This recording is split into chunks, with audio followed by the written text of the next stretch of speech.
Welcome to the Running with James podcast, where every High Rocks athlete, OCR competitor, and the everyday runner has a place. We're passionate about building a community that supports, building confidence that empowers, and building champions who rise. Together, we'll push limits and chase what moves us. Remember, when you change your mind, you change your life. Now here's your host, James Wyatt. And welcome back to another edition of Running with James. My name's James, Coach James, Grumpy Coach James, if you know me well. And you got judgy eyes. I do have very judgy eyes. Right, Lauren? Judgy eyes? She wouldn't look at me because she didn't want to see the judgment in my eyes. So much judgment. I was laughing. I heard that in class. I have judgy eyes. Well, You have judgy eyes. someone told her, one of the ladies, James was like, I'm not judging you. She's like, but you have judgy eyes. Yeah. And they were very quick to say that. Yeah. It hurt a little bit. There's two people I can think of who would have said that. Was it one of the younger girls? No. Oh, that's who I would. Who was it? I don't remember. Dulce. That sounds Oh, right. Yeah. See, I wouldn't have It was expected her to say Dulce. that. That's funny. That's right. You did say you have judgy eyes. I was made my day. Yeah. You have judgy eyes. Yeah. Yes, that's right. Someone said you seemed spicy last night in class. Did I? I don't know. I didn't think you did. I was like, I don't know. They're like, he seems spicy. I'm like, oh, ask him about it. I think anytime there's like only women, they always feel that way. It's been only women. Where are all the dudes? I don't know. I guess y'all We ran scared him. ran Brian off. comes, but he just hides in the shadows. Yeah, he wasn't even working out. He's No, just yeah. standing around there like, I don't know what. Alita, what can I do for you? Whatever you like. Getting her another weight. She Yes, grabbed- ma'am. Yes, ma'am. I'll be getting it for you. Just waiting for his ears to be rubbed. Yeah, that's it. You want to come over and rub this ear between sets Yeah. so you can relax a little bit? Relax. Get your heart rate down. It's a whole nother topic there. That'll probably make her excited that we mentioned her on the podcast. Will it? She's been a regular listener. Has she? Yeah, the last few weeks. Yeah, Oh, it that's tries me right. too. She brought up. She got mad at Brian because he never told her about the bathroom code we discussed. Ah, yes, the bathroom, the guy code. The guy code. Yeah. Yeah, she was very, very upset. That Brian never discussed it. Yeah. I was like, it's something we don't. We just let a little peek into the guy code. We gave you a glimpse into the under the curtain. Yeah. Behind the curtain. behind the What was the curtain. bathroom code? All the rules for the bathroom. What you do and don't do in the men's bathroom. Oh, yeah. No peeking. that no apparently they have staring. no rules in the women's bathroom. No, just I mean, apparently we they're also just- have cubicles. They're just living willy-nilly up in there. Well, there's no willy-nilly. You're in your own space. That's not what I was told. What? I was told that y'all will go into a stall together. And while I've one never person's had a friend sitting do down, that. y'all just in there talking. I've heard of girls doing that, but I've never done that. I've never heard of a man doing that. I've never needed a friend to accompany me into unless you get the handicap stall. Those stalls are tiny. Why are you that close? But I've never needed a friend to accompany me in. Just stand outside, and if I have to talk to you, I'll talk to you. I'm not doing that either. We do. we can wait. Sometimes we will discuss. I will say there have been, if it's a girl I'm very close with, I'm very good friends with, I don't mind having discussions between stalls. But if I'm just in a stall and a stranger for whatever reason just starts talking, I'm like, why? That would make me more comfortable than That- someone I know. No, why? Because then you're just two strangers Talking about your the britches weather? around your ankles, right? You know what I'm saying? It's just in the night. What happens happens. I don't know what the heck that was. Very poetic. Let's just continue that poem, James. We need to write this down. My favorite thing about the women's bathroom, though, is like if you get into a stall that's out of toilet paper, you have to wait for someone else to come in and like be in this one next to you, and you just see the hand go under you, like, excuse me. And it's like almost like a talking puppet. And you're like, can I trouble you for some toilet paper? Do you do it with an English accent like that? Sometimes. Can I trouble you, sir? Can I trouble you for Can I have some more, sir? some of the toilet paper? Yeah. Only if I really want to make it fun. Then Wow. I throw in an English accent. That's freaking awesome. Mm. Well, there's no telling what secrets we'll get into today. No. I don't even know what we're talking about. I I just introduce see note. myself today. Please do. This is Coach Carlos. I'm back. Just want to say hello to everyone. You say you're back like you weren't going to The come way back you at were like this when you point. said that, like, can I introduce myself? Like, I was waiting for something like really like mind blowing. I didn't think you were going to let me. Well, wait, You you're really Coach Carlos. caught my bluff. Oh my god! Soon to be a man in his 50s. You are correct. Why are you like so nervous to say it, but you want to say it I wasn't. bad. Well, I wasn't nervous. I don't know. It just came out weird. But you're soon to be a man of his 50s. Soon to be, as she got English Like again. a bride. To be, Mr. Darcy. Are you turning 50, sir? I really feel in the British accent lately. Yeah. This is the episode she does full British. Yeah. So is your birthday actually on Sunday? Yeah. The Yeah. 26th? So does that mean we're gonna have a cake at the finish line for you? We'll just smash your face into it as you run through. Absolutely. That's actually a great idea. Are you going? I'm going. That didn't look very sure the way you said it. They're like I deer in the headlights. I haven't. I there's a few things about it I still need to figure out, but I'm going. I don't know what that means. Don't worry about it. That does not sound very It's a definite. conversation between me and my coach. Oh. Are you trying to decide if you're going to run it or not? It's sold out, isn't it? Mm-mm. No. That's what somebody told me, said on Sunday. I think Terry said it was sold out. Maybe the 10K is not. I think maybe the half marathon is. Or maybe he looked at the wrong thing. We'll find out. It's a mystery. Yeah. Cross that bridge when we get there. When are you meeting with your coach? I have to meet with my coach. On Sunday morning? On the way there. On the way there? Uh-huh. Yeah. Saturday evening? Uh-huh. Right, Saturday evening. Mm-hmm. Mm-hmm. Okay. So be good. No. So I guess with that, what are you going to tell your coach? Like, what's your motivator for wanting to do this particular race? What's the motivation? Because I know your coach is going to be like, okay, why do you want to do this race? Go. I don't really have a reason. I honestly was just, I guess everyone's doing it. It seemed like a fun time. And I need to get the 13 miles in for that day anyway. So You're at 13 miles? Uh-huh. Wow. So you're like 40 plus miles a week?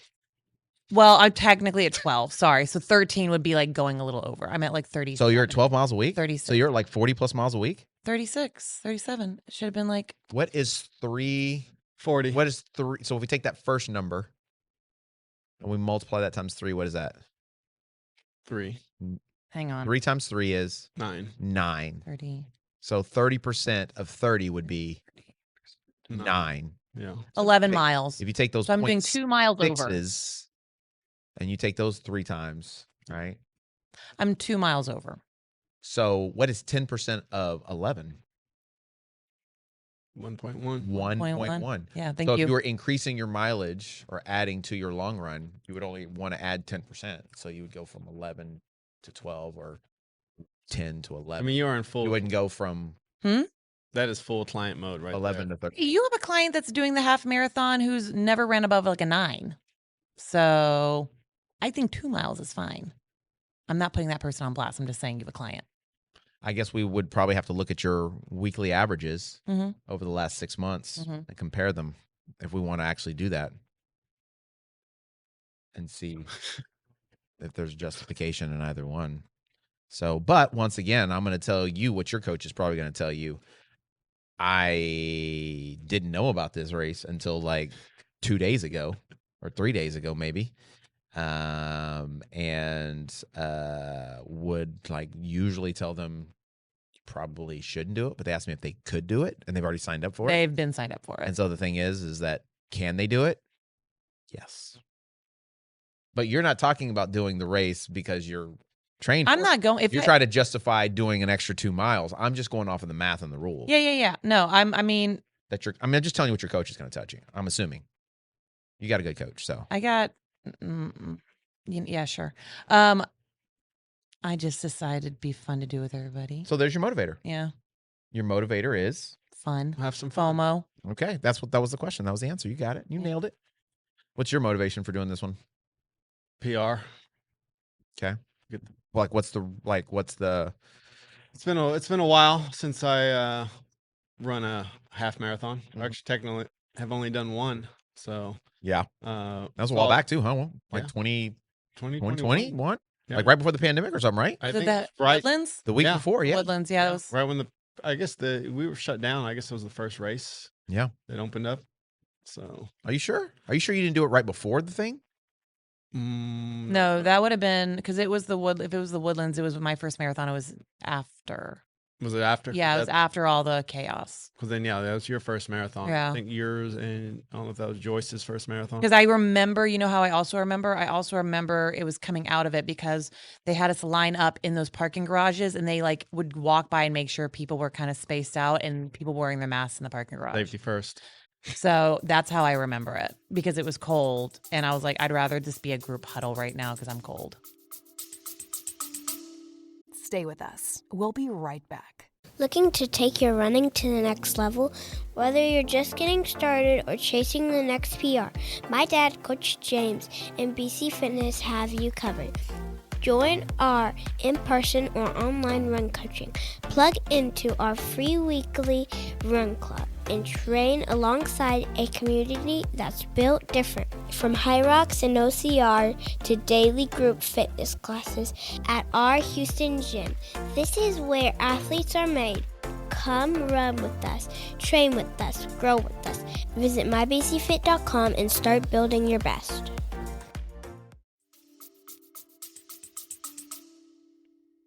So motivation, it's been a while, and it was actually on my birthday, so decided to just challenge myself. Okay, so get a PR. Get a PR, and it kind of, get the running up for High Rocks. Okay, so another way to like motivate you to Yep. get your mileage up, Yep. focus on being a better runner, so that it also would translate a month later into High Rocks. Yes. Okay, I like So it. it kind of went right hand in hand. So like I said, my mileage has definitely been up over the last couple months. So it's been fun. Okay, Body's been holding up. So Yeah. excited.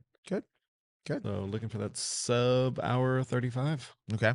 So, what do you feel like right now is like the biggest thing? Like, I mean, I know you got High Rocks coming up. Yeah. But other than just doing these events, right? Getting a PR, like, is there like some other thing that's like driving you? Is there something else that like some desire or motivation that's causing you to say, okay, the PR for the half marathon is going to get me to this, or my this for High Rocks? Oh, like what the motivator? What is the big, like, what's the big thing? Honestly, the big thing, I love the training. Okay. I love the, being focused and locked in for the training. Okay. That to me is the fun part.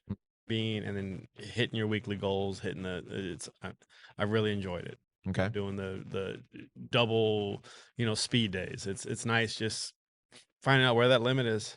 Okay. So Correct me if I'm wrong. So one of the things I'm hearing as we're getting there is like challenging your limits, like seeing what you're capable of doing. seeing how far I can take my fitness.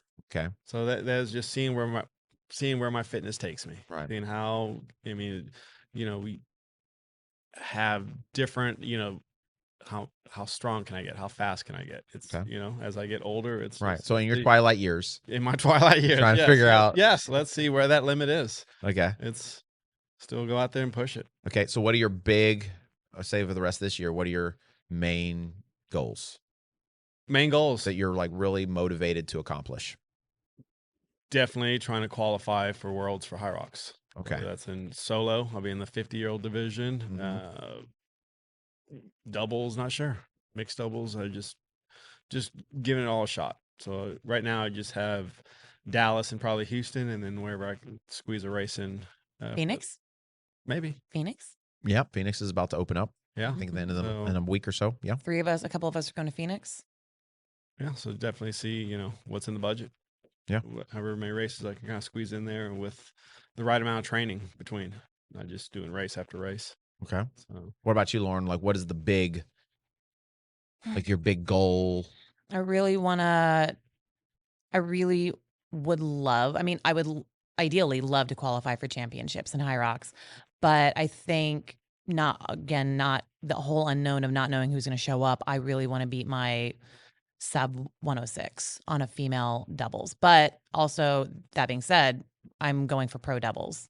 So I don't know what that should, I still would like to make it a sub 106 if that's possible, even though I've only ran that in championships before. Okay. So So that's my goal. so that's the big goal.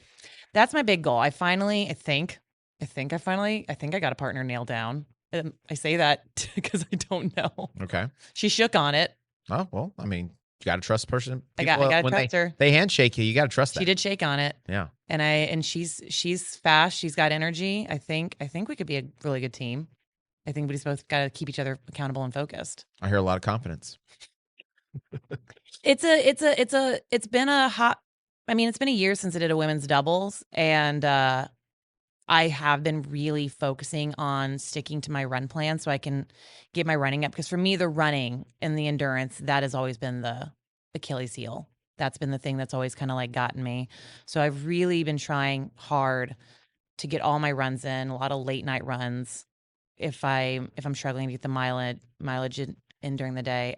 So yeah, Okay. just a lot of pressure on myself. So with this goal for Mhm. you, Lauren, and Mhm. for you, Carlos, when do you feel like you've been the most motivated for these specific goals? Like, when do you feel like the motivation was or is at its peak? Like, because there was a certain point where you decided, I want to qualify for the World Championships this year, right? Or Yeah. I want to get a PR for a half marathon. Same thing for you, right? I want to do a doubles sub 106 in the pro. I want to qualify. Like, at what point do you feel like the motivation was like at its peak? At its peak, Like, it was the highest. I'm Like, yeah. I think I mean, I still feel like it's almost peaking right now as the events get closer. Yeah. okay, I mean, I really sat and thought about it after the end of kind of last season. Mhm. June, I kind of worked out, but kind of was a little bit less structured. And once I didn't know about the half. I was going to do the half marathon at the time, but High Rocks was really locked in my goal, Okay. what I wanted to achieve, and so that was kind of really focused in on there, and then just kind of discussing with you, and we sat down, just kind of building my running back up. Mhm. So from that start, just kind of been building. It's actually kind of been feels like it's been growing each month. Like my mileage is getting. Say mileage is increasing. I feel like my confidence is increasing as well. Just Okay. seeing, being able to, it's been a while since I've held 40 miles a week. Okay. That's kind of before when I did it. Probably since the last half marathon when I actually was consistently up in 40 miles, and I felt I was not doing nowhere near the amount of strength training as I am now. Mhm. So I feel like confident my body's held up, increasing the mileage and then still keeping about the same amount of strength. Okay. So it's feel like it's really peaking these last few months. Okay. What about you, Lauren? What do you feel like was like the apex of your motivation? probably. I mean, I would agree that I feel like it's still pretty strong right now. I think I'm still highly motivated. But I guess it started with probably around the same time, like April, like after Atlanta, definitely, because I looked back at my year of races and I just felt like they were all kind of duds. Like I felt like I had one not great. I'm not going to say bad, but not great race after the other where I always walked away thinking I could have prepared better. I didn't leave it all out there and I just let myself down in terms of what I thought I was really capable of. So it was kind of like a kick in the pants that like I don't want to do that again this year. Like I really want to see what I can do if I commit to it, which was part of why I originally like had it in my head that I was going to do the marathon in January. So I said, well, if you're going to train for the marathon, it's going to only help you for your high rocks training. So you got to stick to that training plan. You got to like stick to doing the mileage and building it up. So that was a big part. But now that I'm not doing the marathon in January, I'm just like trying to make sure I stay committed to obviously that same increase in mileage, and I'll just do another marathon somewhere else. Maybe Okay. in Austin. I hear that's a fun one. Hilly, but fun. I've never done that one. So, but yeah, I've heard it's kind of hilly. So, and I think it's like in April or something. Yeah. So the weather could be, a little nicer. well, I was going to say warmer. Well, yeah, I by like that warm time. though, but yeah, it's not normally ideal for a marathon. Yeah. But the Woodlands, remember when we did that was like in May? Wasn't that May or is that late April? It's March, Was it March? Oh, early March, usually the first weekend in think March. so. I think this year it's the last year in February or last month or weekend. Jesus, the last weekend in February. I'm not doing the Woodlands again. Yeah. Never again. So the reason I ask these questions is, we've been talking about getting back to the basics, right? So we've covered, form and drills. We've talked about nutrition and fueling your runs. We've talked about zone 2 training. So doing the foundation building, last week we got into strength building. And so, I think one of the things that, is a catalyst to start, but it's not a catalyst to continue, is motivation. And as an athlete, oftentimes as individuals, we're motivated by certain things to do other things, right? So you go out and you compete and maybe you don't meet your expectations. Mhm. So that motivates you to double down your efforts Mhm. and you start doing something different, Mm-hmm. right? You see death's door coming, right? And you see the grave is just around the corner, One right? foot in there. You got one foot in the Yep, grave. that's So that motivates you to, really see what are you capable of before it's too late. Yep, death is knocking. What's awesome is you're like 2 years older than me. So, motivation is one of those things that I think can be an amazing tool, but if you don't couple it with consistency and discipline, it can be very fleeting. So there's something that we talk about, or I say we. I don't want to couple you guys in with me. I don't want to put that on y'all. But something I say all the time is that, to my athletes is I don't want you to be a slave to your heart rate. Mm-hmm. I don't want you to be a slave to your pace, and I don't want you to be a slave to how you feel. Mm-hmm. And for a lot of runners, they wait to feel good to go for a run, right? Or they wait to feel good to train. Today, they train a lot on how they feel. So today I feel great, so I'm gonna go out and run fast. Tomorrow I feel like trash, so I'm not gonna run at all. Yep. Right? The next day I feel okay, so I might go run a little bit. And then sometime in the middle of the run, I feel better and I'll run faster. So it's constantly like ebb and flow, up and down, a lot of peaks, a lot of valleys. And, when you have those peaks and valleys, it's really hard to develop a consistent climb forward, right? Or climb toward that, whatever that goal, that peak is. And so, there's a saying that says basically it's like the stronger your habits, the more likely you are to actually show up. So in other words, if you have the habit of stopping and drinking coffee every morning at, 9:00 before you go to work, the likelihood of you not doing that is not very good, right? Mm-hmm. So much so that if you consistently drink coffee every day, you will go out of your way. Let's say you run out of coffee at home, or let's say the Starbucks is out. You'll go out of your way to make sure you get that thing. Would you agree with that? 100%. Yeah. Right? Oh, You'll be late, Mm-hmm. Been there. right? You'll text people to and say, "Hey, I'm going to grab some coffee. You want one? some?" Cover up the lateness type situation, Definitely right? done that. So you will do that to make sure that you You get your needs met get or your the wants habit met. Mm-hmm. met, right? Mhm. And so the same thing would apply for a habit that you developed that's, like exercise or running, So some people are like, I don't have time to run. I don't have, I don't have the energy to run, or I do too many hours. I do whatever. But, I've worked with several athletes who get up super early, or they run in the middle of the day, or they run in the morning and they run at night, right? To get the mileage in or whatever it may be, because they've developed a consistency of training or a consistent habit of doing something that they're going to find a way to get it done. And what seems to happen, and what I've noticed a lot of times, is that once you have a desire or a motivation, it usually happens after either something really challenging that happens that maybe you didn't live up to your expectation, Agreed. or you just miss whatever the goal was, or you get a taste of success. And then directly after that, you are highly motivated. I have never seen greater motivation than after an event. Yeah. Yes. For We sure. do High Rocks. We go do High Rocks Dallas. You get that high. I guarantee the week after, people are going to be so highly motivated. Oh, yeah. The Sunday track's going to be full of people. Yep. People Classes are going to be full classes again. are going to be full, right? The motivation level is going to be through the stinking roof, It's why they send you, when you do the marathon, that's why they send you get the cheapest price now for 2027, because they know you're living off the high of the event. You want to do better. So now's the time. Your motivation will probably be no higher than it is right now. And on top of that, it's cheap.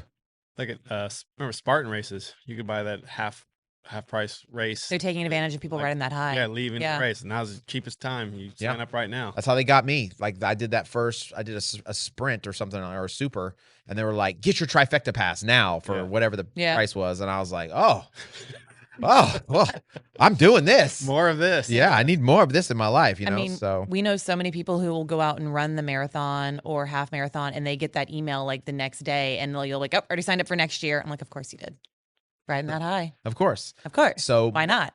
But the thing is that motivation is oftentimes it can be very fleeting. What I liked hearing was what you said, Carlos, was that you felt like your motivation was growing. Yes. And from what I heard, it came from through your consistency, your confidence was going higher. Yes. So as your consistency has bred into your confidence is building in you a belief that your original goal is possible. And that's feeding your motivation to another level. Yes, and I mean, and maybe you talking about that and how kind of motivation is fleeting. I mean, I would be lying if I said the motivation was there every day, every week. There's Yeah. definitely some weeks where I have not felt like running, but it's not it's not an option. Yeah. It's like so, like you said, it's so ingrained, bred in me. This is my habit. These are the mileage I'm running this week. It's not like, oh, you're not going to hit your mileage this week. That does not compute. I'm going to hit it. Doesn't if I've got to run it. Just like you said, if I have to break it up, go early, schedule sometimes changes. So it's just kind of being creative with the schedule. Yeah. So it's just, like I said, the habit has formed, and then like I said, the consistency of the habit has increased the motivation. As you've seen the gains throughout the week, the hitting the speed work, it's all just contributing to the motivation. Yeah. Okay. I like it. So what I'm hearing is motivation was the spark, but your consistency is what's really truly building your confidence to become the champion or to hit the goal. Yes. And that is like, it's almost like a cycle. Yeah. One started, the consistency has bred confidence. That confidence is now reinvigorating your motivation. Yeah. That motivation is helping you stay consistent. That consistency is building your confidence. Yeah, like a little, just a growing just circle. a vicious cycle of just positive energy. Yes. Right. So, we've heard, I think most of us at least have heard that it takes about 21 days to develop a habit. Yes. Yeah. Mm-hmm. Yes. Anybody heard any different numbers than that? That's pretty much the one I've heard. Okay. So, I think the bottom line is, I don't think it's a magic number of 21 days. I think it just comes down to anything that you do several days in a row is a lot easier to keep doing. It starts becoming familiar. Right. Yeah. So familiarity oftentimes will breed consistency. Yeah. So if it's something that you're used to, it's a lot harder to not do it because it's just part of your routine or part of your day or part of who you are. So for a long time, Tuesday mornings, we ran trails. It was just like a given. Yes. Yeah. Right. We just got up, we ran trails. It started, I think, during the pandemic or something, right? Yeah. Something like that. And so we just got up 7:00. We all met on Tuesday morning and we went and ran trails. And that was just like the MO for years and years and years, whether you wanted to do it or not, whether the weather was good or not. I mean, you guys tried to drown me one time. We did. Like the weather was so bad, and tried to like get me murdered by freaking water moccasins in a monsoon. The choice was cross the river shorter, or we go back the long way. Yeah. By the time you were like, I guess we're going back, half of us are They We were already already there. across the freaking creek, or I apologize, the ocean. the ocean. Yes. So, but that was just it's what we did. Yeah. And so at the time, it was mainly because we all were doing OCR. We wanted to be good trail runners. We were excited. But what ended up happening is it just became part of our weekly routine. Yeah. Another similar thing. Thursdays, right? Thursday workouts, right? I was doing a workout and, you guys somehow finagled your way in. And whether you wanted to be there or not, whether you were feeling like doing the workout or not, it was just, I'm supposed to meet the guys or I'm supposed to meet the ladies at 11 on Thursday. Yeah. Like it was almost you didn't need to send a message. It wasn't like you needed like confirmation. I know I'm supposed to show up. It's just Thursday. It's just Thursday. We know that's what's happening Thursday. This is what I do on Thursday at 11. Yeah. Right. And so, your motivation may have sparked the initial interest in it, but you had to start beginning to develop a habit and start being consistent so that you could achieve whatever the goal itself was. Right. So as athletes, as individuals, really, I believe our first job, if we're going to hit some goal, is to develop a habit. But not just to develop a habit, but to create a plan to cue it up. So in other words, when I say cue it up, it would be something like it's the same time this day every week. Right? So on Saturday long runs. Saturday long runs. We know Saturday is going to be the long run. Right? Actually, probably a better one is Sunday afternoons. Yeah. Right? Because that's probably a harder one because it's the end of the week. Scheduling. You're tired. The whole day is done. About to start Monday. You're about to get ready for Monday. And then here comes 5 or 4 p.m. actually, because you got to get there at 5. Yes. Here comes 4 p.m. Quick. Right? And it's coming. It comes real fast. Real quick. Right? What is the thing that gets you there? That was a question to be answered. Stay with us. We'll be right back.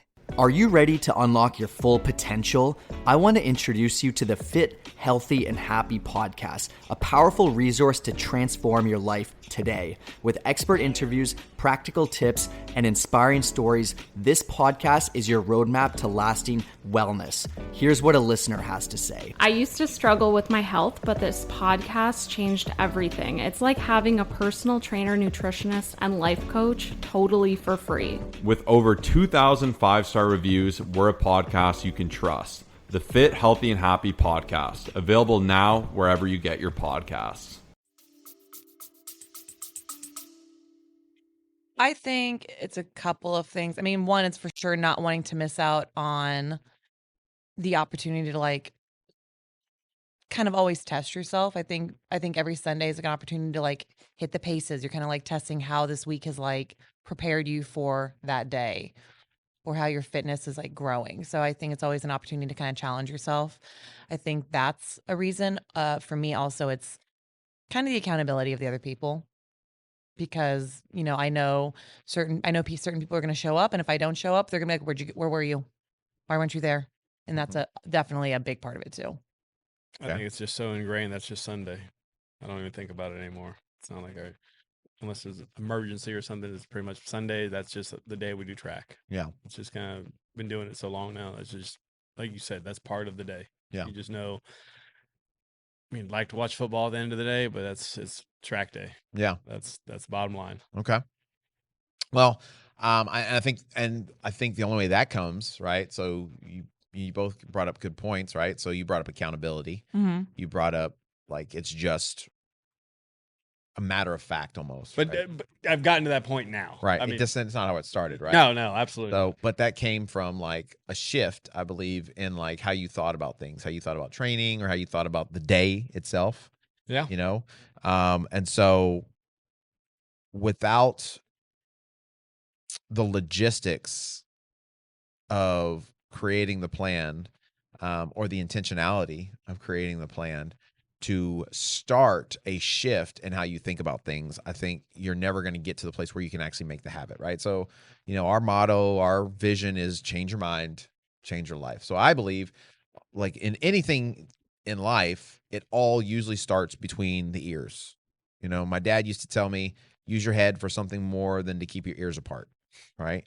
So if you don't identify what the challenges are, if you don't identify how to overcome those challenges, and you don't switch the mindset from, okay, maybe something like I want to go run a 5K to more like I want to be a good runner, and I'm going to utilize this 5K. And I think that's one of the things you've done. And you talked about the marathon, right? Mm-hmm. Okay. So what are the things I need to work on? Obviously, running is the thing you guys are focused on. Yes. Mm-hmm.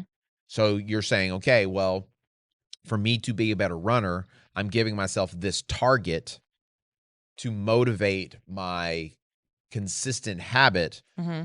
of running and building my volume and my intensity to this certain event to test me and see, okay, Here's where I'm at now. Well, if I can do well at this, then I can transition and do well at this other thing. Yes or no? Yes. Yeah. Okay. So in that, I think the other process of shifting that mind is coming to the realization that progress is the goal rather than perfection. 100%. Because in my opinion, oftentimes motivation can really decline if you are failing to achieve perfection. So in other words, you're supposed to be doing zone 2, zone 3 runs, and most of the runs you're struggling to do it. You feel like you're walking, you feel like you're not hitting the mark, you feel like you're running so slow that you should be walking anyway, right? And so what ends up happening is that because you're not being flawless in your execution, your motivation drops significantly. Okay. So you create this expectation of perfection, which I'm not sure why you would do that, because nobody's perfect. And if you've ever been perfect before, kudos, good job, proud of you. But like, failure is part of trying. If you're not failing, that means you're probably not trying that hard on anything. You're not challenging yourself. You're not challenging yourself, right? So, you going into it with like this idea of flawless execution is just not going to happen. So having the goal of progression over perfection allows you the freedom to, okay, I missed a run today. That doesn't mean I've ruined my training. I don't suck because I missed a run. And so, because oftentimes that mindset leads to, I give up because I've already screwed it up. It's already too late. I missed this last week. I didn't get any of my runs in. Screw it. I'm done. Right. I'm over it. Like, I couldn't even do it for a week. How am I going to do it for the next 3 months? I just had my last kind of somewhat long run, 7 miles with 4 miles fast finish. So it was wasn't 100%. So started doing my paces, or the first 3 miles, zone 2, then started hitting my paces. And the first mile was out of my target. Okay. It was a little bit out. Legs felt just like a little slow. A little slower. Okay. So just out of my target. And I was like, you know what? I could have easily been demoralized. I'm not hitting how am I going to do this? Might as well just, screw this run. But I was like, I'm just going to keep running. Yeah. Let's just let the legs open up a little bit, quicken the cadence, and slowly each mile got a little bit closer. Like next one, I was a little bit closer in the zone. Next one, I was in my target zone. And next one, I was right at the bottom. My very last one, I was right at the bottom of my target zone. Nice. So I kind of just gradually went into it, and it wasn't perfect. No, it wasn't. But you progressed into through the process. Yeah. Yeah. So I didn't let it just was a defeatist mentality of, this, I didn't get it. Might as well, forget it. Yeah. Happening today. Just kept working to it and kind of learned, building that confidence up of, okay, if my legs aren't feeling 100%, I can still work into that pace. Okay. By challenge, just continuing with the, staying the course. So, failure is probably not the word I would use, but like, you struggled in the beginning, right? You persevered through the struggle, kept moving forward, and ended up progressing throughout the workout to a point of success. Yeah. Okay. Now, was the whole workout successful? Overall, I think, obviously, if I struggle the point of it, I still hit my pace overall. Yes. Okay. So the workout was successful. Yes. Okay. But in the beginning, you didn't feel necessarily like you were achieving perfect success. No, wasn't hitting the target. Right. But you pushed through it. Yeah. You did what you could do. You managed the controllables. And by the time it was over, you feel like overall it was not only successful, but it built your overall confidence in your abilities to persevere through struggles. Yes. Yes. 100%. Okay. So that is the shift of how you think. Yeah. Right. So a lot of people, or I've coached them on a regular basis, would have said, you know what, man, I just didn't have it today, coach. So I just mailed it in and I just went ahead and did my easy run. I'll try again tomorrow. My response is, nope, we'll try again next week. Right. We went out, we did the whatever for the day. Don't take another day that's supposed to be easy and turn it into a mid-easy, mid-hard day, Yeah. And so we missed the opportunity today to battle or to, shift how we think about struggles or shift how we think about challenges but that's okay. We'll try again next week. So, getting to a place where you understand that perfection is not required to get better. And, giving yourself the ability to know that, you know what, if I ran 44 miles today instead of the 46 that I had on my plan, I still did really well. Now, that doesn't give me an excuse next week to only run, 46 of the 48 I'm supposed to run, but it also doesn't keep me from being able to do that. Yeah. Right. Yeah. So like shifting the mindset away from, I have to do it just like this, shifting the mindset away from I have to be perfect. And then understanding that motivation is fleeting Mm-hmm. and that you might reach a point of where you're maybe not burnt out, but you're like over it. You're to a place where like there is no motivation. I don't feel like running. Like I'm not as excited about my goal anymore. This seems much harder than I thought it was going to be. And so anticipating, knowing that you are going to reach a place of a motivational valley where your motivation is so low that you don't feel like doing something. It can happen really easy in this Houston summer. For sure. In the heat of the summer, Yeah. going out there, it's 7 a.m. is 100% humidity, almost 90 degrees already. That It can be really fleeting. That motivation right there. Yep. Flip that script. Okay. Maybe not so much here. I mean, it does happen here some, but it's dark outside. Yeah. It's 6 a.m. It's cold outside. January is going to be a fun time. Your bed is warm. Yes. Pancakes taste really good, especially if you're eating them in bed. Yeah. And you don't want to go out and put on layers of clothing to go do whatever 90-minute run or 2-hour run or whatever it might be. And so when the motivation is fleeting, having that ability to know that, okay, I got a plan I know that the motivation is going to fade. And so giving yourself or setting yourself up with parameters, guidelines, or accountability to help keep you going when the motivation's down. So Lauren mentioned that that's one of the reasons why she comes to Sunday consistently is because of the accountability of other people. Mm-hmm. Right? For sure. So having that mind shift and the ability to understand those three important things will help not necessarily keep your motivation up, but keep your consistency headed in the right direction. Have either of y'all ever read Atomic Habits? I'm sure you've heard of it, right? By James Clear? No. One of my favorite books, actually, that I've probably read in a long time. It's just a very, very good book. I recommended it to a lot of people. And we know someone else who's actually a very big fan of it. It's a really, really good book. But James Clear, the author, there's actually a quote, full of good quotes. But this one in particular, I think really applies, which is, making a choice that is 1% better or 1% worse seems insignificant in the moment, but over the span of moments that make up a lifetime, these choices determine the difference between who you are and who you could be. Success is the product of daily habits, not once-in-a-lifetime transformations. So playing back into the paces might not have started where you wanted them to, and it might not have been exactly the way you planned it out, but 1% better or 1% worse over a span of time still gets you whatever you put in over time, over, the big picture. Yeah. Yeah. No, I mean, honestly, I think too many people focus too much on like big gains. Mm-hmm. They're looking at like these huge improvements and they're expecting that because they have a desire that when they arrive at the test, they're just going to, because they have a motivation or because they have a huge desire, they're going to achieve this great, grandiose goal. Mm-hmm. And desire does not equate success. No. Just because you want something doesn't mean you're going to get it. Yeah.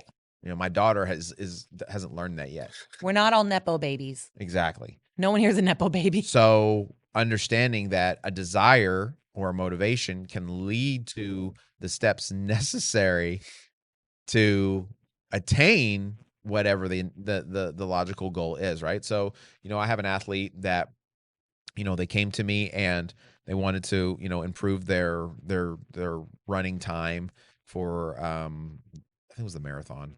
and it was a pretty grandiose goal. It was Big goal. pretty big goal. And but I'm a firm believer. If you have a goal, it's possible. You just got to put the work in for Anything's possible if you're willing to work for it. You're in whatever. And so we started training and going toward the direction, right? And I think that there were definitely some times where like they're always a very positive person. I do feel like, and look, I just did what you did. Look at her. She's just been justified. Thank you. But I do feel like there were some frustration because they felt like they weren't getting the big goal with all the work that they had put in, and that it may at some point may not, maybe don't think they weren't going to get it, but like I did feel like at times they were a little like, when's this going to happen? I'm working so hard.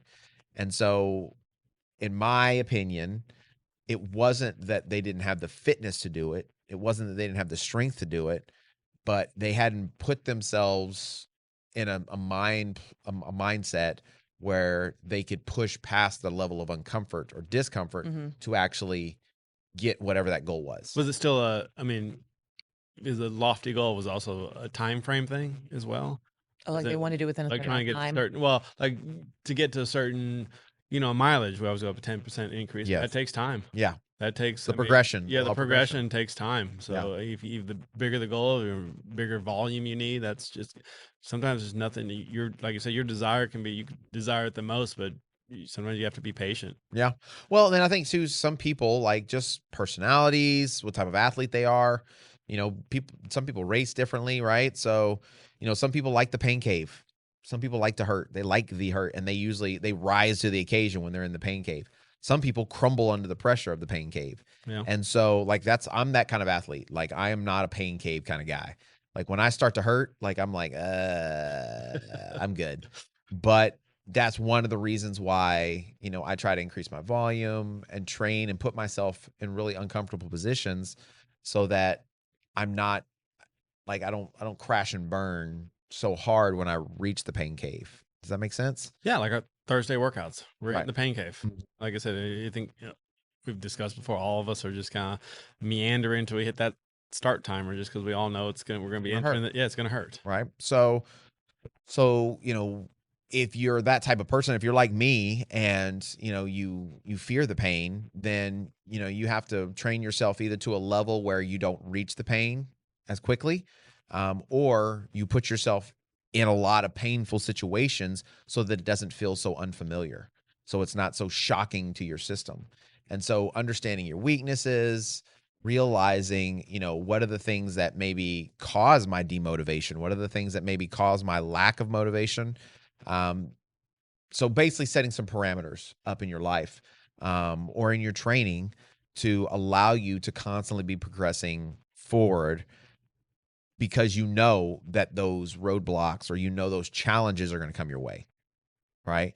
So developing the habit, shifting the mindset, and then coming to a practical place of performance. So setting up some sort of practical elements in your life so that you can develop the habits, be consistent to build that confidence. So what are some practical things that you've done? I think Lauren mentioned one with the accountability, right? Now, I don't know if she's necessarily done it on purpose as much as she just feels like she needs to be there because she knows people are going to be there. I mean, when you say on purpose, what do you mean? Like, I mean, obviously, I guess I don't know what you mean by on purpose. Like, obviously, like if I know people are going to be there, like I want to show up. Because there's some people who go there that if I can run with them, because I know they're going to push me, I want to run with them. Okay, I'll give you an example. I wanted to start running, and I wanted to make it more of a more challenging workout, but I don't like hurting. So I said, hey, I'm going to be working out on this day at this time. Who wants to come join me? And I'm going to work out at this day and this time every week. So that would be me establishing accountability on purpose so that I make sure I show up. Yeah. Right. So that's what I mean by like, maybe you didn't do it on purpose, but it was like you told people you were going to be there. Yes. So that well, that's what I mean by purposeful.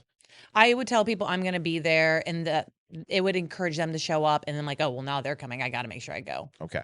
All right. So that's one practical way. Okay. What are some other practical ways that you feel like you've established the ability to stay motivated and stay consistent? Thinking right now. I mean, like Lauren said, just having a group is a big part of it. Like Wednesdays for running, I a few clients I'll run with in the morning. We'll just Okay. get together every Wednesday and run in the morning. So it's just I know I'm going to get my miles in that day in the morning. So I just have that set up. So I know every Wednesday we're running as a group. So Okay. there's no it's other people are relying on me to run with them. So it's like you said, a way to be accountable for that day. Okay. Any other practical things you can think of, Lauren? Yeah, I mean, same thing. Like, there's a couple people that I'll run with during the week, and I know they look forward to the runs together because one, it helps them not have to run them alone on a treadmill. The other one is the times that I've really felt like, ugh, I'm not feeling motivated. I try to put myself back in the mindset of how I felt during those races where I was thinking I didn't prep well enough for this. So I try to put myself back in that headspace of, remember how that felt? We're not doing that again. And that usually makes me get up. And a lot of times I'd say it's as easy as, because I do a lot of late night runs now, but honestly, sometimes it's a matter of just literally putting the shoes on, putting on a podcast. I don't put headphones on when I run late, but just starting with a walk. I literally start walking down the street. I let it turn into a very, very slow, basically a marching drill. And then that just evolves. So once I'm going, I'm like, all right, I'm going. Might as well get it done. Okay. But it just starts by walking out the door. Okay. I mean, I guess another big thing was when I got started back up this season, back to run coaching with you. Mm-hmm. Having a coach be accountable. Yeah. Discussing that, every month have our meeting and just kind of, that helps me. That's like a monthly kind of way to be accountable. Okay. Just getting feedback as well. So going back and forth of, a plan and, getting that plan where just sometimes for me, I don't want to plan for myself. Okay. It's easier to have, you do the plan. And there are certain times where I'm like, I don't know if I would have done that for me, but you know what I mean? It's like, it'd be tough to make yourself hurt like that. It was very easy for you to write that for someone else. Yeah, it is. It's like you don't understand the ease of putting repeats on 1 mile repeats on for people. Yes. When you look at it, it's like, ooh, is he mad? But it's pretty bad when as a coach, you look at a workout and you're like, dang, that looks like that's going to suck. Well, that's like the double threshold days. That was something I would have never programmed for myself. Right. In my right mindset. I just never something I thought I could do. 2 hard efforts in one day. What? You crazy? But it's something I've learned to do and actually enjoy. Yeah. Just kind of seeing that. But like that was a way to push myself, having a coach. Yep. So obviously accountability is definitely a big one. Mm-hmm. Scheduling. Yes. So actually planning it out. Yeah. Get a calendar and write down what you're going to do from day to day. But as part of that, plan for days off or plan for like your life. I mean, for the most part, if you're taking vacation, if you have work or church or family events, those are usually not like surprises. They're part of your routine. You're usually, maybe not Lauren, but like you're usually not like taking like surprise trips to Vienna or something like that, right? So you're probably planning that out. You're probably thinking about it. So if you're creating a plan or a schedule, also plan in those days off and those vacation days and those family times. And when are you going to run early? When are you going to run late? So that it's something that is in front of you and it's on a calendar and if you're accountable to someone else, right, you share that with them. As as a run coach or coaching someone, like when you give a schedule out, like we don't know your full routine. We give the schedules like on you can do your long run on Saturday. Don't kind of the day of Saturday, hey, I can't run because I'm having my kid's birthday party. You know that. You knew it far in advance, yeah. Yes, you know what day your child was born. You know what day you're having the party. You know what day you're planning it, yeah. Yes. So then that's where you need to make the adjustment. Like you said, you're scheduling. Okay, I need to do my long run on this day instead, and I'm going to take that as my off day. So like you said, having that schedule and knowing when to change it around to still meet your weekly goals. Right. Well, I mean, and I tell my athletes, I'm like, I don't just throw stuff on a board. Like, I'm going to ask you questions. Like, I'm going to say, are there days that are off limits? Are there days that are busier than others? What's your freest day? Yeah. You know, when you feel you have the most time, and we'll use all of that, those metrics to figure out when's the best time to plan these runs so that it fits within your current schedule. Yeah. But then also warn them and say, hey, when we start, because we want to start small, which is another thing that's very practical. When we start, we want to start small and start working on the habit, so that as the volume builds, it doesn't seem too daunting, right? So I think starting small as well is another really practical application to developing like really good consistency. So, I was meeting with someone yesterday. We went through our first workout. I did an assessment. Took them through a small workout. And, afterwards I was kind of telling them what I wanted them to do kind of homework wise. I want you to get a couple, 2 or 3 aerobic efforts in a week on the bike or walking or something like that. And, they were like, another thing I really want to work on is nutrition. I really want to like get my nutrition nailed down. And I was like, just start eating. Okay. I bet you're only eating like once or twice a day. Yeah, I eat once a day. Once a day? Well, let's.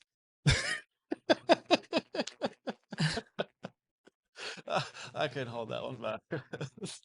That's amazing. Isn't that ridiculous to only eat once a day? I eat more than once a day. I know what you're getting at with that. I'm not getting it. Side eye. I'm not side eyeing you. I'm straight on looking at you with straight eyeballs. This isn't side eye. This would be side eye. Literally the other day, it was like 4 p.m. I had a pancake earlier.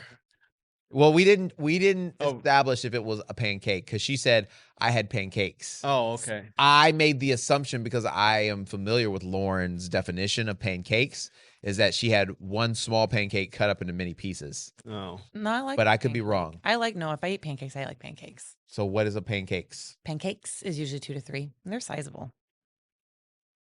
I mean, it's sizable. I've never in my life. It's not a Cracker Barrel pancake. I have never in my life seen not that you big. eat that amount of food in one time. It's so funny. You know who else said that? Melanie. She said that. And then one time we went to a concert and she literally was like bug-eyed. She's like, I've never seen you eat so much food at once. It happens every now and then. I finished a plate. I literally cleaned the plate. Isn't that, if I remember the story correctly, you said you and Mel did not have a chance to eat after tracking, went directly to the concert. We were so hungry. So, I mean, literally, So you're at the point. So you're trying to compare. Okay, I'm sorry. I'm sorry I had a reaction. Track and a concert, and you eating after all of that, to I just woke up and I'm now taking in substance. I realized that I should not have had the reaction that I had. I feel like it might have been the pot calling the kettle black kind of situation. Follow-up question. Don't ask, please. What else did you eat other than the pancakes that day? I don't remember. You're asking from a question a week ago, buddy. I don't remember what happened yesterday. It was Thursday, right? Yeah. A week ago almost. It was Thursday. I can tell you what I ate on Thursday. I don't remember. I hardly remember what happened yesterday. So did you eat something else? Yeah, absolutely. They had electrolytes. I forgot about the noon. The noon tablet. Yeah, the electrolytes. The one noon so tablet. Filling. So filling. So I told them simply that let's not focus on trying to do macros and, counting your carbs and your calories. Let's just develop the habit of getting moving, 3 or 4 days a week. And then let's just start eating like 3 times a day. Let's just start there. That'll help you a lot, right? Make sure you're getting some protein in. Yeah. Let's start there. Let's not try to take on too many things because that motivation in the beginning makes you want to like, all right, I'm going to start working out 7 days a week. I'm going to do 2 a days. I'm going to get 200 grams of protein in my diet. Make sure I'm measuring the rice. I'm going to be measuring my food and weighing my food. I'm also going to be, doing recovery work, every day, stretching routine for 15 minutes in the morning. So don't try to take on all of these new things in the beginning. Just keep it small, keep it simple. And as you develop the habit, like I always talk about, it takes about 4 to 6 weeks for your body to adapt to any new stimulus. Well, if you can take 4 weeks or so of doing something consistently, your body adapts to it. It becomes a habit. It's past the 21-day period. Now, if you want to add in some macro counting, do it. So don't try to take on too many new projects at one time. So don't try to like be over here working on this project, work on this project, work on this project. Don't have all this going on at one time, because in what world have you ever gone and tried to start multiple things at one time and been successful with any of them? Not often. Are you looking at me? I'm looking both ways. I'm looking left. I'm looking not right. often. Usually just ends up being a mess. Everything beats a mess. You don't get anything done. You get nothing done. You back and forth. You stop one to get the other one done. It takes forever to get it done. You're not very efficient with any particular thing. And then ultimately you end up getting overwhelmed and you're just like, yeah, I'm done. Right? Seeing like the videos of someone cleaning their closet and they get into the weeds and pulling out clothes, and next thing you know they're in a pile of mess. Yeah. And nothing's been done, but everything is just more messier now. Yes. And then they're like, that's just how I work. It's you go on a lot of side quests. That's what we call them, side quests. That's what we call them. Yeah, That's what what term would be put on the weeds? Other people who identify with side quests. What is the identifiers? Are these D&Ders? Like, what are we? Drama club. What's going on here? A little of everything. Okay. She's representing the whole class. I'm all of it. Could be troll class, elf class, elvins. Yeah. Yeah. So I forgot what it's called. Middle Earth. Middle Earthers. Middle Earthers. There it is. So accountability, schedule it, create a plan, start small. How about this? Tracking it, having visual representation of what you've been doing. I was talking to one of my clients this morning. We were talking about, they were telling me we're coming up on a year. He's like, we're coming up on a year, coach. I was like, oh man, time's flown. He's like, yeah, man, it really has. And he's like, sometimes you think, you're not getting any better, but I did my speed work. He was telling me about, his effort and what he was able to do. And I was like, do you think you could have done that a year ago? He's like, no. I was like, so you've gotten better? He's like, yes. Like significantly better? Yes. But you don't think about it from block to block to block. You're thinking about how you suck, how you're not getting any better, how, this, that, and the other, is not going the way you think, because you hold yourself to this standard of perfection rather than progress. And so when you track it, you can go back and look at where you started from. That is one of my favorite things to do, is especially when people are getting frustrated. I had a young lady who, she was doing a race a couple weeks ago, and I was like, so what's the goal? She's like, well, I'm just running this, for, to get ready for the marathon. So, I don't really, doesn't run. And I was like, hold on. I was like, so we're not going to at least run sub 2? Well, I just remember when I ran that sub 2 half last year, like it was the hardest thing I've ever done in my life, and I barely made it. And I was like, okay, but you've ran so much more since then. Mm-hmm. You're so much better shape. You're not starting from the beginning. I don't know. I was like, okay, hold on. So I went back to a run that they had done this exact same time last year, like literally almost to the day. And it was like a 4-mile run, and their pace was so slow, according to them. Yeah. It was very slow, according to them. They were like walking, and they just couldn't believe that they had to go so slow to keep their heart rate down, right? And their heart rate was like 140 beats per minute, 142 beats per minute, or something like that. So I pulled up a run they sent me the day before, and their heart rate was like 114, and they were running almost a minute and a half a mile faster. Nice. Right? So their heart rate was like 20 beats per minute lower. They were running almost 2 minutes faster, and they went a further distance. So I said that to him. I was like, this was last year. This is this year. You don't think you've gotten faster? So you could go out and run a sub 2 right now and barely break a sweat, dude. Right? So like set a goal for yourself. Give yourself. So having those visual representations. I have to send at least once a year. I have to send Tommy like what we did this time last year. Like, yeah. Like I usually have to at least sometime around September, October, I've got to send him the data from last year just to remind him how much faster we've gotten, and say, hey, this is what we were doing last year. Really? I don't feel like that's what we were doing. I feel like this is what we were doing last year. No, bro. I don't fall for that for Tom anymore. No. He was like, no, I mean, my train's not that good, as he's like lapping me. Yeah. I know. No, he's I don't fall for that it a anymore. lot lately. Like, oh man, I just feel like I'm out of it. I'm like, yeah. He's like, we all see he always the track sucks. friend. He's always sucked. He's never been an athlete. He sucks. He's always been horrible. So you know what, that makes me feel some kind of way, because we're running together. We're running the same paces. We're doing the same workouts. Yeah. So if you suck, what are you saying? I suck too? That's the inner emo kid coming through. Yeah, you're right. You're Tommy's deep inner emo coming I'm back slower. out. That's why I suck even more. Mhm. Great, Tommy. Thank you, Tommy. Yeah. I'm So everybody demotivated. sucks. So accountability, scheduling it, starting small, tracking it so you can see how you improve, planning for days off, and then reflect and reward. So once you do track it and you look at how you've improved, celebrate the win. Celebrate how you've improved. Celebrate that you've showed up. If, you've put in 3 months, so Lauren, you said that you're gotten up to 36 miles a week, right? Mhm. Even though maybe your long runs are a little too long, right? You are still being consistent enough to go from the 17 miles a week you were frozen. running for God knows how long to getting up to 36 miles a week. Yes? Sure.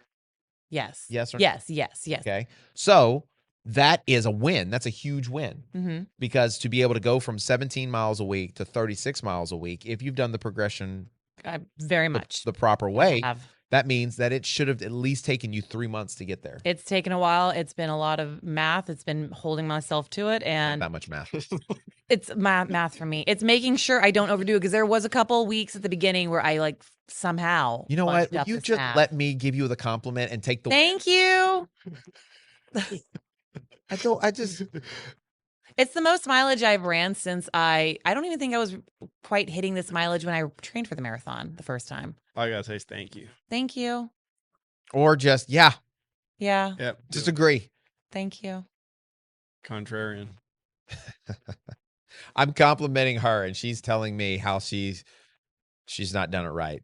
So remember, it's not perfection, Progress. it's progress, Mhm. right? Progress. And so it's taking you. So you should be rewarding yourself. You should be building your confidence because you're like, you know what? I've been able to do this over the last 3 or 4 months. Mhm, So if I can do it for 3 months, I can do it for 4 months. If I Mhm. can do it for 4 months, I can do it for 5. I can do it for 5. I can do it for 6. And so that's how you build consistency. That's how you build your confidence, which should ultimately boost your. Confidence? There it is. Your confidence. So that by the time you get to race day, you're Ready to not go. overwhelmed. I'm ready to go. You're not intimidated. You're feeling that you can actually accomplish the goal that you've set for yourself because you've built a precedent of success over and over and over again. Yes. Put in the work. Put in the work. So I think ultimately what the point is that I'm trying to hammer home is that motivation sparks so many amazing things and can start so many awesome things. But it's going to be the consistency and the confidence that you build through that consistency that's going to ultimately get you where you want to go. And so if we take it back to the basics, understanding this, motivation is awesome, but motivation leaks. Motivation is fleeting and it's not going to last. But you can use that beginning motivation to establish the direction you need to go to be very consistent through regular habits, through accountability, through development of progression over perfection, so that you can reach whatever the amazing goal that you want to reach this season. So we're developing, hopefully, a lifestyle, right? And that's what I feel like the basis of all of this, of all the stuff we talked about over the last few weeks is, yes, zone 2 training. We don't just do zone 2 training for 2 weeks, right? You've been running consistently now for how long, Carlos? 5 years. Okay. So for 5 years, you've been running and trying to become a better runner. Yeah. Do you run as much or more easy pace running than you did when you started? I run more easy pace running. Okay. And you probably even run even easier now than you did when you first started, Oh, 100%. right? Yeah. So now instead of trying to run zone 3, you're trying to run Zone 2. as much as you can, I mean, the lower the better. right? So you're always working on that foundation no matter what. Yeah. Okay. So no matter how good a runner you're going to be, you're always going to go back to what it is that's helped you establish becoming a runner, a good runner. Yes. So we're developing a lifestyle, not just a short-term set of activities to reach one specific goal, Correct. right? Same thing with strength. When you started doing strength work, Lauren, Mhm. to meet whatever the goal was originally. Yes. Right. You still probably do a lot of those same strength movements. Yes. Maybe the weights changed. Weight Maybe change. your intensity has changed. Yep. But you're still doing strength work. Absolutely. Just because you hit one goal, you Doesn't don't mean stop. you stop. So strength has become a lifestyle for you. Mhm. Yes. For sure. Okay. So the same thing applies to creating a plan. The same thing applies to nutrition, all of those things. If I'm going to go run, I'm taking nutrition with me. If I'm like, if I know I've got hard workouts today, I'm probably going to eat more food today in preparation. So it's a constant thing. So it has become a lifestyle. So the basis for all of this stuff is simple. We're trying to create a better, more sustainable lifestyle that is going to help us stay strong. It's going to help us stay younger, more attractive. I saw a picture the other day of Wilford Brimley. Y'all know who that is? No. The actor. Weathers, the Weathers guy, Weathers Originals. Remember that guy? Yeah. The Werthers were like, Werther's Originals. He had the big bushy mustache, Like little a walrus overweight. kinda I don't remember him. mustache. Yeah, like real bushy mustache. Yeah. Name? Wilfred Brimley, I think. Wilford Brimley. I'm not familiar. Oh, wow. He's the second person to come up. That guy? Let me see. The diabetes guy? Yeah. It's the diabetes man. But he's still the Werther's Originals guy. I did not know that. Well, either way. I But just yeah, don't the know. diabetes guy. So I saw a picture of him Diabetes. and it said 49 years old. And he looked 69. Yes. And then right next to him was a picture of Paul Rudd, who Who's was in his- also 49 years old. Dude, he doesn't age. And the two of them next to each other looked 30 years apart. Yeah. Yes. Yes. So the lifestyle that we are leading, the goal is longevity. The goal is quality of life, not just for today to meet whatever High Rocks World Championship goal that you have, but we're developing a lifestyle to set an example for our kids, to be able to see our grandchildren, to be able to lead an example for a generation that maybe their discipline level's not where it should be, right? Or it could be. Yeah. And so if I can do it, and I'm old and decrepit, right? If you can do it with one leg in the grave, Older and more decrepit. even older, even more decrepitator, right? Decrepiter. And that means Lauren can do it. That means Melanie can do it. That Mhm. means Olivia can do it. Mm-hmm. And so the lifestyle, the basis of all this is that we want to develop these habits for life. And so that is where we understand that by that mindset shift of if we can change our minds, we truly can Change Your change life. our lives. So motivation may be the spark. It may be the thing that lights the fire, but it's consistency. It's the habits that's going to build you into a champion. It's the wood that you put on day after day to create this bonfire of excellence. So you may not always feel like running. You may not always feel like going and training, but that's okay. What matters is that you still go and get it done. What matters is that you still show up, and your training foundation isn't just miles or intervals. It's your habit. It's your identity. It truly is your mindset. So as we wrap this series up, as we're ending this, I really want to encourage each and every one of us that as we build these habits, we are truly building something more than the ability to run. We're building something more than the ability to lift. We're building a lifestyle, an example for others to be able to follow and to inspire and to encourage. So thank you guys. I appreciate you guys coming along. I know I did not forewarn either one of y'all what we're going to be talking about today. And that's mainly because I wanted to really investigate, like without prompts. Yeah. What are the things that, and I think we got there. I think you guys said it without even me having to tell you or having to prompt you to do it. Yeah, to do some self-reflection. That is a very interesting question on, what motivates you and, how going through the training process and going out there every day. Everyone has different motivations and different kind of, prompts to get out there. Yeah. What So- is your why?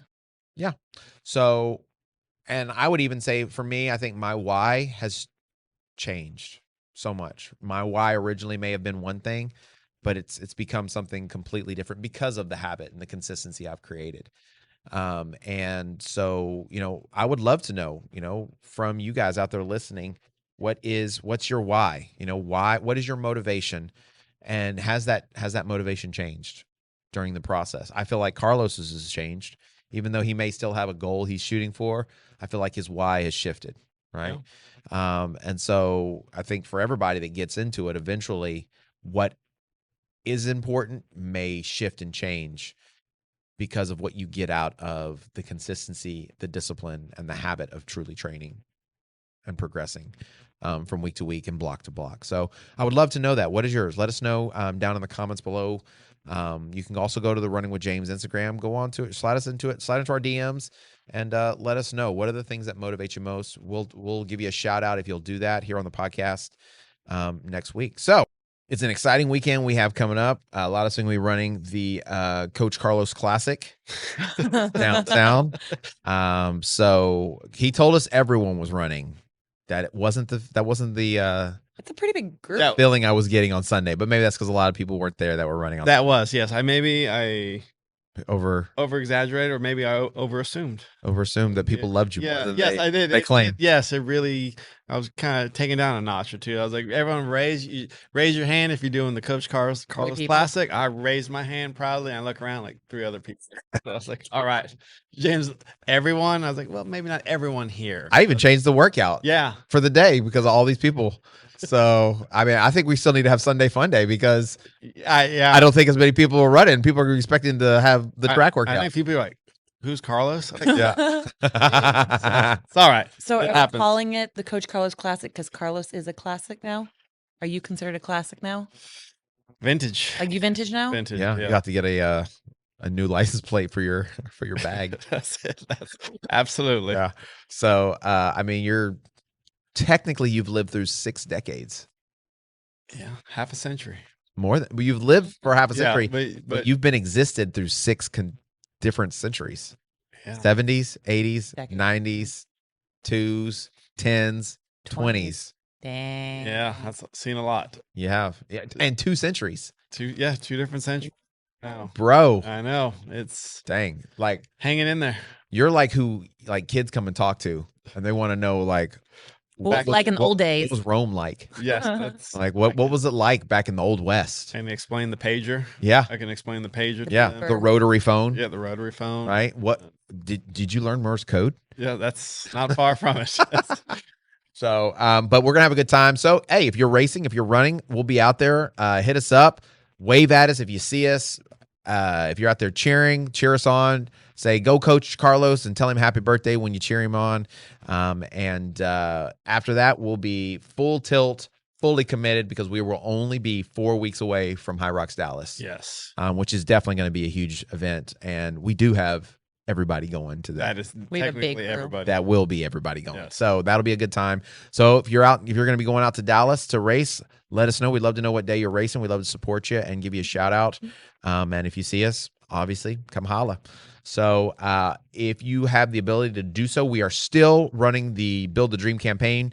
We've hit that $15,000 mark, which is awesome. We want to give a shout out to Juanita's Mexican restaurant. Yes. They gave at the community builder level, which That's is awesome. We also want to give a shout out to Coach Jamie. Coach Jamie gave. So basically all the coaches have given. It's crazy. I'm the only coach that hasn't given. That's ridiculous. So obviously I don't believe in it as much as y'all do. Not I need to get my act together. put a lot of elbow grease. Yeah. Technically, Technically I do give. yeah, you give. Okay. All right. Give your time. You give every day. Okay. All right. We'll count it then. Count it. Count it. Count it. So we've had such amazing response from from our community, and so we're just very, very appreciative of everybody that's been involved. So if you want to be a part of that, even maybe if you don't come to the gym, we're basically what we're doing is we are running this campaign to help bring more to the facility itself. So we're putting in key fob access. The goal is to put in showers. We've already added new equipment. We've already added the turf. We've got the High Rocks official turf in. So we're working to just really build the greatest experience we can for as many people as we can, right? So, my goal has always been to serve the community. So, we run the High Rocks Run Club. And so on Tuesdays, Saturdays, and Sundays, we basically host free workouts for anybody to come. And people from all over the city have, come and be a part of it. And so, if you have benefited from that and you want to support the dream that we are building, you can do that. Simply just go to mybcfit.com. You can click on the button that says join the dream, and you can see all the different levels, and you get stuff out of it too. So it's not like a just give and you're done. So we also have some great cool little things that come with it. And if you want to support the show, you can get merch on the same website, mybcfit.com, or you can become a Patreon member so you can get additional content. You can hear Carlos and I make Lauren as uncomfortable as possible on a regular basis. On a whole nother level. You thought she's uncomfortable here? Oh, it's this. Get in the Patreon. This is level 2. Patreon's like level 30. At you least. can feel the anxiety. Yes, you literally can. So if you enjoy that, Patreon's where to get that stuff, right? Where it's at. Also, every time you contribute to the Patreon, you contribute to my manicures from picking my nails during the episodes. There you go.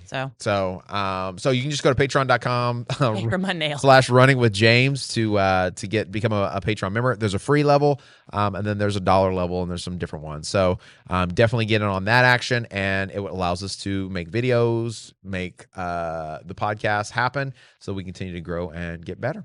So thank you guys for coming in. We appreciate it. And as always, if you can change your mind, Change your life. peace out. Bye.